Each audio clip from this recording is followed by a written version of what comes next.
Hey guys, it's Rob Fuzz here. Today's video takes a look at Animal Kingdom's Discovery riverboats. This ride is extinct. I filmed it in 1998 and it closed in 1999 because it disappointed so many guests. It was mainly used for transportation.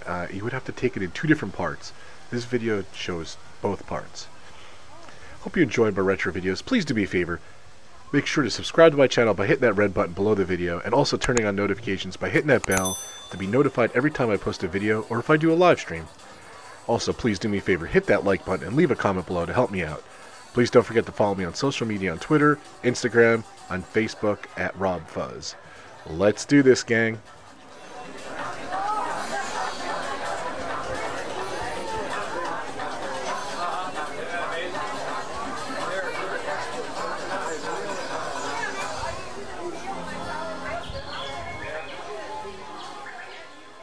Dinoland USA and the conservation station. We have over 1,000 animals here representing some 200 different species, many rare and endangered. Over on our left here, this is the ancient Asian village of Anandapur.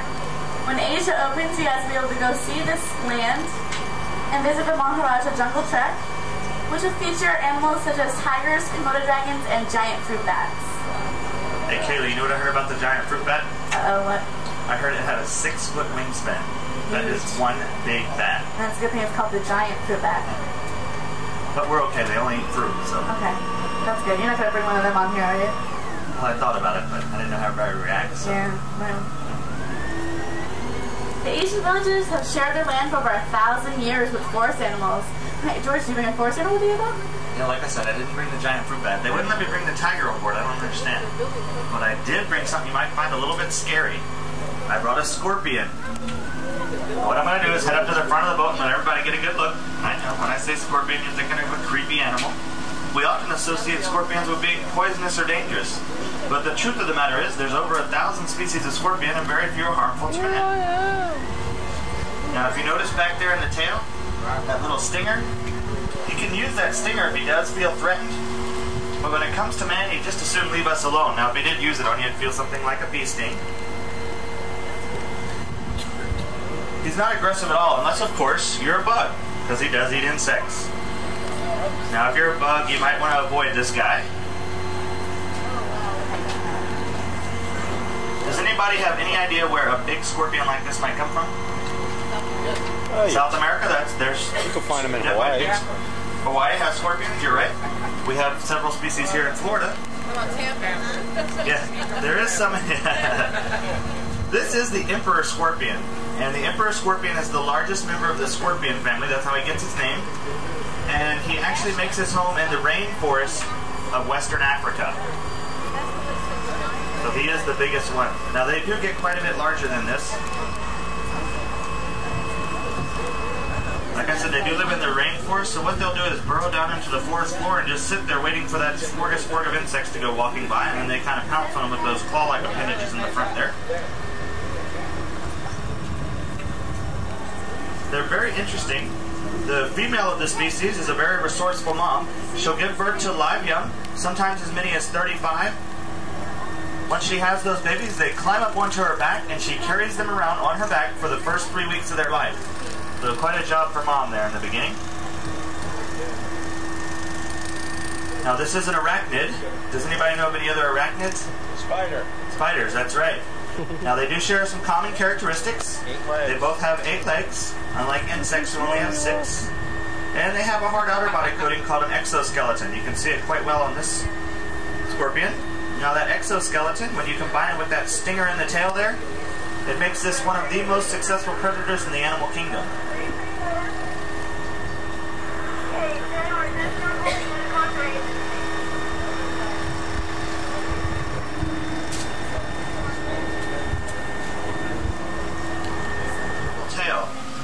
What will happen, you can see this particular leopard gecko he's regenerating a new tail. His tail looks kind of oblong. So what happens, if a predator attacks him, that tail will detach and wiggle around, and then he can run off in the other direction.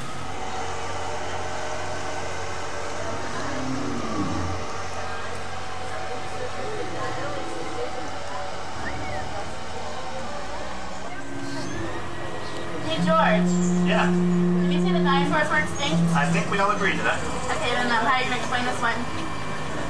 What is that? It's Iguanodon. One of the researchers from the Institute built a time machine and rescued him. He's a big guy with a big appetite, but don't worry, he's strictly vegetarian. Unless you're insectivore or something there. Well, other than that one, clearly all other dinosaurs are extinct. They disappeared during the largest mass extinction of all times. Unfortunately, history is starting to repeat itself. That's his ear, that little opening. Animals are losing their home all over the planet, but there's something all of us can do to help, and it's quite simple. By simply planting flowers in your own backyard, you can create a habitat for butterflies. Species represented. As we turn the corner here, we're going to head into the lagoon, and you'll all want to keep your eyes open. It's a really good idea. We've been seeing a lot of the native Florida wildlife in this area.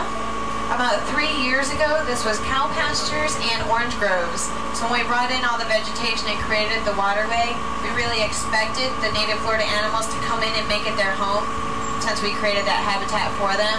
We've seen lots of egrets. There's some mud snakes that sun themselves on the rocks. We've seen ducks. There's a mama mallard on the other side of the lake that has 7 ducklings with her, so she's real cute over there. We've seen tortoises.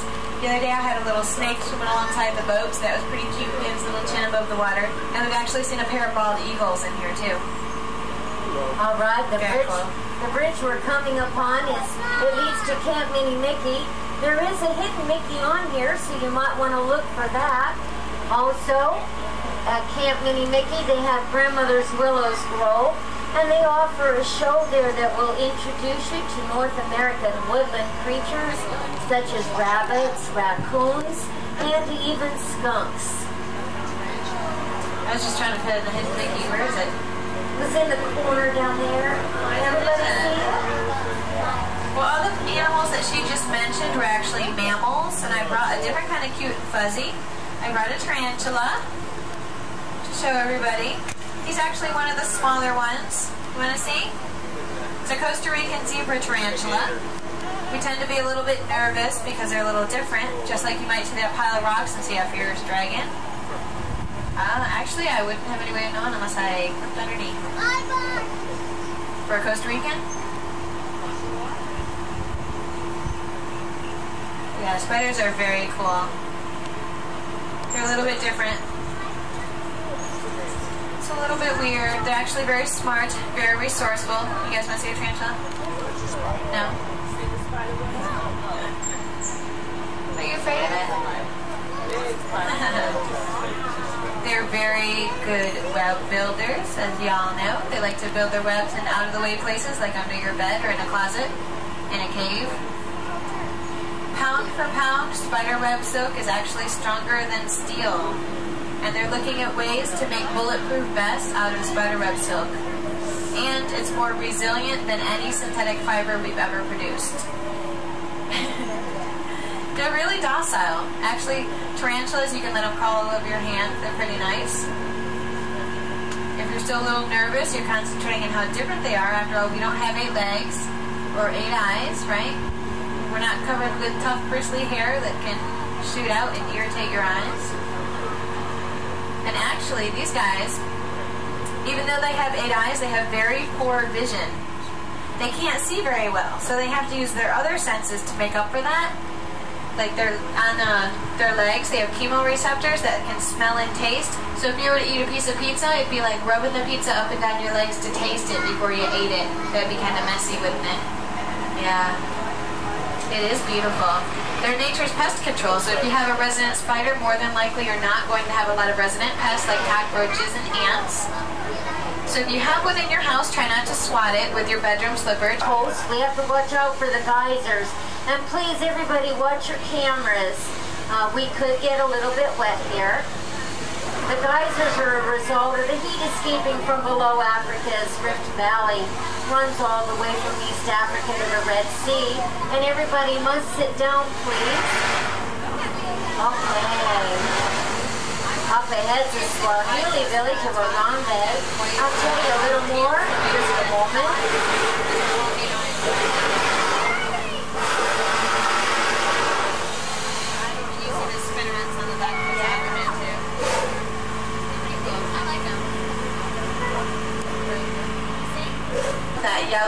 top of his bill actually kind of looks like a saddle. The orange on the side of it is kind of like stirrups. He's actually one of the tallest storks found in Africa. And you can get a real good look at him if you go see the Tree of Life Gardens. There's like a walkway, and it looks like he's sitting down right now. When you look at him, it actually, like, you look at, and it looks like his knees, you can see a joint there. Those are actually his ankles. So when he sits, it looks like from here down is bending out in front of him. He's kind of hiding back in the bushes right now in the shade, I think. He was up moving earlier. Sometimes you see him pop up with a frog in his mouth or something. Right under here, underneath this tree, you can see a European white stork. There's actually 2 of them in there. The other one, I think, is right down here in the grasses. Those make a migration of over 3,000 miles every year from Central Europe to Africa. And they love people, and they like to nest in chimneys. So this...